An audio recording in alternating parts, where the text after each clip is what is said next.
अनंत चतुर्दशी को क्यों किया जाता है गणेश जी का विसर्जन? एक पौराणिक कथा। गणेश उत्सव गणेश चतुर्थी से प्रारंभ होता है और अनंत चतुर्दशी को इसका समापन होता है। अनंत चतुर्दशी के दिन भगवान गणेश का धूमधाम के साथ विसर्जन किया जाता है।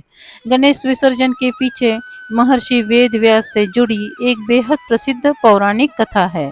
कहते हैं, जब महर्षि वेद व्यास ने महाभारत की रचना के लिए भगवान गणेश का आह्वान कर उनसे महाभारत को लिपिबद्ध करने की प्रार्थना की, तो भगवान ने इसे स्वीकार कर लिया। लेकिन इस प्रार्थना को स्वीकार करने के बाद गणेश जी ने महर्षि वेद व्यास के सामने एक शर्त रखी कि मैं जब लिखना प्रारंभ करूंगा तो कलम को रोकूंगा नहीं। यदि कलम रुक गई तो लिखना बंद कर दूंगा। तब वेद व्यास जी ने कहा कि भगवान, आप देवताओं में अग्रणी है, विद्या और बुद्धि के दाता है और मैं एक साधारण ऋषि हूँ। यदि किसी श्लोक में मुझसे त्रुटि हो जाए तो आप उस श्लोक को ठीक कर उसे लिपिबद्ध करें। इस तरह गणपति जी ने सहमति देते हुए महाभारत की रचना शुरू कर दी। दिन रात लेखन कार्य प्रारंभ हुआ। इतनी मेहनत से महाभारत की रचना कर रहे गणेश जी को थकान तो होनी ही थी और धीरे धीरे गणपति जी के शरीर का तापमान बढ़ने लगा। इसीलिए वेद व्यास जी ने उनके शरीर पर मिट्टी का लेप किया और भाद्रपद माह के शुक्ल पक्ष की चतुर्थी को गणेश जी की पूजा की। मिट्टी का लेप सूखने पर गणेश जी के शरीर में अकड़न आ गई। इसी कारण गणेश जी का एक नाम पार्थिव गणेश भी पड़ा। 10 दिनों तक महाभारत का लेखन कार्य चला।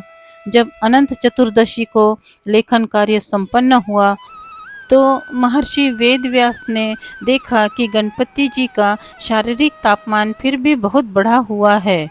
गणपति जी के शरीर पर उन्होंने जो मिट्टी का लेप लगाया था वो भी सूखकर झड़ने लगा था। तो इसे देखते हुए वेद व्यास जी ने गणपति जी को पानी में डुबो दिया।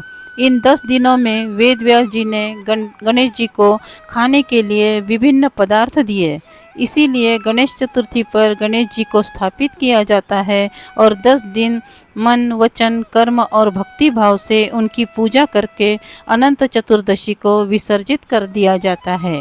कहते हैं, गणपति जी हमारे चाहने पर वो हमारे घर नहीं आते, बल्कि जब हमारी किस्मत के तारे चमकने वाले होते हैं तो वो खुशखबरियों के साथ हमारे घर में प्रवेश करते हैं और जाते जाते हमारे सारे काम संपन्न करके वापस अपने लोक में लौट जाते हैं।